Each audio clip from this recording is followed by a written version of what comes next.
Hello সবাই, কেমন আছো? চলে এসেছি আজকে আরেকটা উইন্টার স্পেশাল রেসিপি নিয়ে। সেটা হচ্ছে কলাইশুঁটির আপ্পাপাম।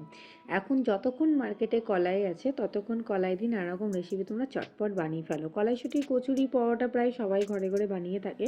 তোমরা এই কলাইয়ের আপ্পামটা বানিয়ে একবার টেস্ট করে দেখতে পারো। এটা অসাধারণ কিন্তু খেতে হয়, খেতে দারুণ লাগে। ঝটপট বানিয়েও ফেলা যায়, বাচ্চাদের টিফিনের জন্য এটা দেওয়া যেতে পারে। এটা খুব হেলদি একটা খাবার। ব্রেকফাস্টেই বলো, লাঞ্চে বলো, যে কোনো টিফিনেই বলো, যে কোনো হিসাবে এটা প্যাক করে দিতে পারো। তো চলো দেখে নিন ঝটপট এর জন্য আমাদের কী লাগছে। তো এর জন্য আমাদের লাগছে 1 কাপ সুজি, 1 কাপ সুজি আর 1 কাপ কলাই। তো সুজিটাকে ফার্স্টে এখানে একটু পিষে নেব। পিষে নিলে কি এটা একটুখানি মিহি হয়ে যাবে, ওই দারদারা ভাবটা একটুখানি থাকবে। খুব তো মানে তোমার মিহি হয় না, তো যাই হোক হালকা একটু মিহি হবে। আর নিয়ে নিচে এখানে 1 কাপ কলাই, 1 কাপ সুজির জন্য 1 কাপ কলাই আর হাফ কাপ টক দই। এবারে এই কলাই আর টক দইটাকে ভালো করে পিষে নেব। জল দেবো না, দইয়ের জলেই এটা ভালো মতন পেশ হয়ে যাবে। আর কলাইয়েরও তো একটু জল ছাড়েই। তো সুতরাং দেখো কত সুন্দর স্মুথ ব্যাটার হয়েছে। এবার এর মধ্যে আমরা যে সুজিটা একটুখানি পিষে রেখেছিলাম সেটা দিয়ে দিচ্ছি। এবার সমস্তটা ভালো করে মিশিয়ে নিয়ে এটাকে ফুলতে রেখে দেবো আধ ঘন্টার জন্য, কারণ সুজি একটু ফোলে। তো একটুখানি জল দিয়ে এটা পাতলা করে নিলাম, পাতলা করে নিয়ে এটাকে ফুলতে দেবো। ফুলে নিলে এটা এমনি জলটা অনেকটা টেনে নেবে, এটা ফুলে উঠবে। তো চলো ঢাকা দিয়ে রেখে দিচ্ছি, ততক্ষণে এর একটা মশলা করে নিচ্ছি।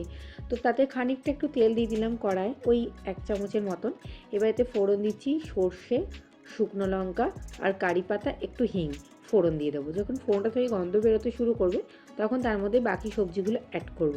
যদি বাচ্চাদের জন্য করো তাহলে সেই ক্ষেত্রে শুকনো লঙ্কাটা পুরোপুরি অ্যাভয়েড করে দিও, বাকি সমস্তগুলো দিও। হিং, সর্ষে, হিং হচ্ছে 1 পিঞ্চ, আর তোমার সর্ষে আছে ছোটো চামচের 1 চামচ। এবারে একটা মিডিয়াম সাইজের পেঁয়াজ একদম মিহি কুচি করে রেখেছি সেটা দিয়ে দিচ্ছি, সাথে কারি পাতাটাও দিয়ে দিলাম। কারি পাতাটা একটু পরে দিয়ে এই কারণে আমি পেঁয়াজে পরে যাতে কারি পাতাটা পুড়ে না যায়। তো পেঁয়াজটা কারি পাতাটা ভালো করে একটুখানি সটে করে নেব। খুব বেশি এটাতে মশলা ভাজতে হয় না। গাজর দিয়ে দিচ্ছি, সবই হালকা হালকা ভাজা হবে। টমেটো দিয়ে দিচ্ছি, কারণ কি এটা যখন আপাবামে এমনিই হবে তখন এমনিই সবজিগুলো ভেতরে অনেকটা সুন্দর ভালো মতন বয়েল হয়ে যাবে।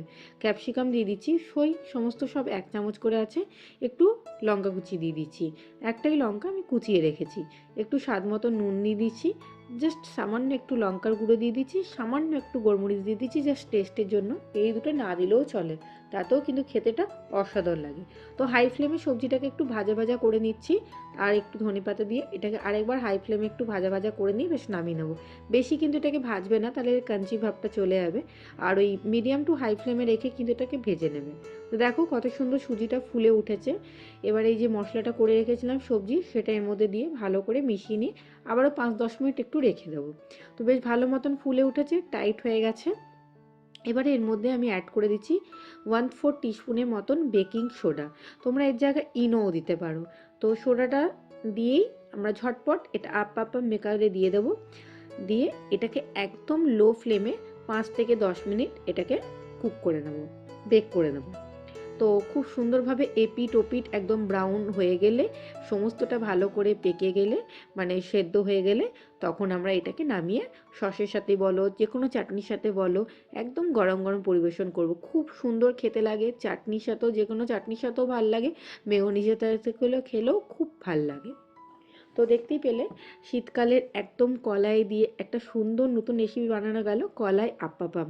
তোমরা এই জিনিসটা দিয়ে তোমরা ধোসাও করতে পারো, তোমরা এমনি লুচি পরোটাও করতে পারো, খুব ভালো সমস্ত দিক থেকে কিন্তু হয়। এই ব্যাটারটা দিয়ে সমস্ত হয়, ছিলকাও করতে পারো।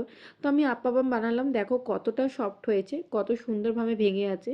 আর ভেতরে মশলাগুলো দেখো, সবজি যেগুলো আমরা করেছিলাম সেটাও কত সুন্দর আছে। তো আমি এটা মেয়োনিজের সাথে সার্ভ করেছি। আশা করছি তোমাদের আমার এই রেসিপিটা খুব ভালো লেগেছে। এরকম নিত্য নতুন রেসিপি দেখতে থাকার জন্য আমার পাশে থেকো।